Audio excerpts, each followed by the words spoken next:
Olivier qui demandait quel est l'usage de la particule yo à la fin d'une phrase. C'est vrai que yo, c'est un petit peu comme né, on l'entend beaucoup au quotidien à la fin d'une phrase en japonais. Donc qu'est-ce que ça veut dire?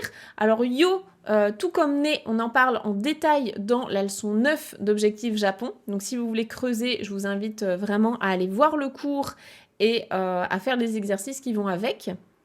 Mais en gros, pour résumer, yo, sa principale fonction, ça va être de donner une information à quelqu'un. Donc moi, je possède une information, toi, tu ne l'as pas, je t'informe que...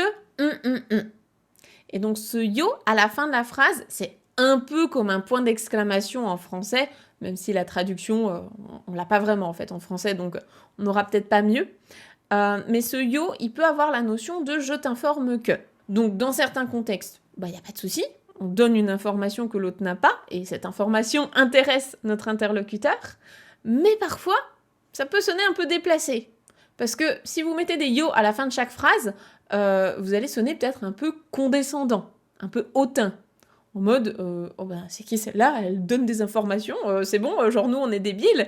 Ça peut sonner un petit peu comme ça, en mode, je vous délivre l'information, comme quoi, nanana, et genre tout le temps. Donc, yo, faites attention à ne pas l'utiliser à chaque fin de phrase, ça peut vraiment se retourner un peu contre vous. Mais les phrases dans lesquelles il n'y a pas de souci pour l'utiliser, c'est justement quelqu'un qui vous demande quelque chose, comme par exemple, je sais pas, est-ce que demain on est en congé? Tu sais si demain on est en congé ou pas? Là, si vous avez l'info, vous pouvez l'informer que Ashita wa yasumi desu yo. Donc demain, oui, on est bien en vacances, on est bien en congé. Donc je t'informe que... D'autres exemples, par exemple, justement, si on a un parent ou quelqu'un dans la famille qui dit à son enfant que aujourd'hui, il va faire très chaud. Donc je t'informe qu'aujourd'hui, il va faire très chaud parce que tu n'as peut-être pas regardé la météo, tu n'es pas au courant, et donc il faut que tu fasses attention à ça. On pourrait le voir dans ce genre de contexte. Hein. Par exemple, Kyo wa sugoku atsui desu yo ou sugoku atsui yo, si on est vraiment en forme familière. Donc le yo à la fin, c'est pour informer la personne. Ça peut être aussi pour alerter, justement donner une info, alerter quelqu'un.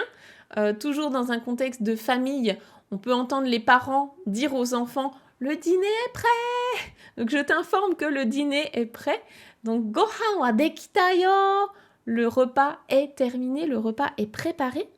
Donc « Gohan dekita yo !» ou « Gohan wa dekita yo !» Tout ça, c'est des choses qu'on entend souvent. Autre contexte. Donc ça, c'est vraiment le premier contexte principal, c'est ça, hein, c'est donner une info. Mais si on veut aller un tout petit peu plus loin sur yo, ce que je peux vous donner, c'est, par exemple, quand vous faites un compliment à quelqu'un et que vous voulez vraiment insister sur votre compliment. Par exemple, si la personne, elle n'est pas très sûre d'elle et que vous voulez lui dire « Non, mais c'est vraiment bien ce que tu as fait » ou « C'est vraiment beau » ou « T'es vraiment doué pour ça », là, on peut rajouter un yo dans ce contexte-là. Donc, par exemple, totemo kirei desu yo. C'est vraiment très beau ce que tu as fait. C'est vraiment chouette. Vous voyez que la personne n'est pas sûre de savoir si c'était bien ou pas. Ça peut fonctionner. Ça peut être aussi pour faire une suggestion.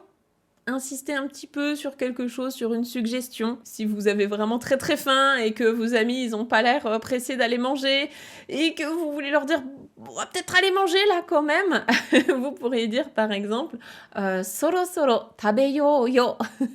Donc soro soro, c'est bientôt et tabeyo yo. Donc allons manger allons manger quelque chose ce serait pas mal. Je pense que les derniers usages dans lesquels vous allez rencontrer yo et qui peuvent vous être utiles déjà au niveau GLPT 5, donc le niveau le plus débutant, ce serait pour donner une permission.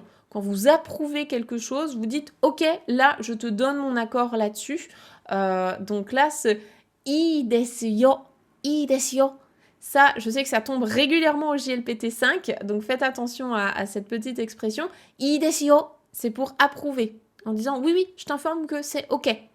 Donc s'il y a quelqu'un qui demande la permission pour faire quelque chose et que vous répondez « I desu yo », c'est « OK ». C'est bon, je t'informe que c'est bon. Ça, notez-le vous. Si vous voulez passer l'examen, ça peut être utile. Puis dans la vie de tous les jours, bien sûr, aussi, c'est utile. Et puis, le dernier usage, c'est vraiment pour insister sur quelque chose que vous ressentez, sur un sentiment, sur une sensation. Donc par exemple, dans l'exemple de tout à l'heure, hein, vous avez vraiment très faim et vous voulez inciter vos amis à faire quelque chose. Si vous voulez dire « Non mais j'ai vraiment très très faim, j'insiste là-dessus », vous pouvez rajouter un yo derrière « Onaka suita », donc l'expression pour dire « j'ai faim ». « Onaka suita yo », je vous informe que j'ai faim, je crève de faim. « Onaka suita yo ». Et puis, peut-être que vous l'avez déjà entendu également dans une déclaration d'amour. Si un Japonais dit à quelqu'un « je t'aime » de manière un petit peu mignonne, mais en même temps insistante, ça pourrait être « suki da yo ». Donc, je t'aime, je t'informe que je t'aime. Voilà, ça c'est le genre d'usage que vous pouvez faire de yo. Si vous en avez d'autres, n'hésitez pas à les partager encore une fois hein, pour que ça soit utile à tout le monde. Et en attendant, je vous mets au défi de prêter l'oreille. Faites attention à ce petit yo qui est super utile.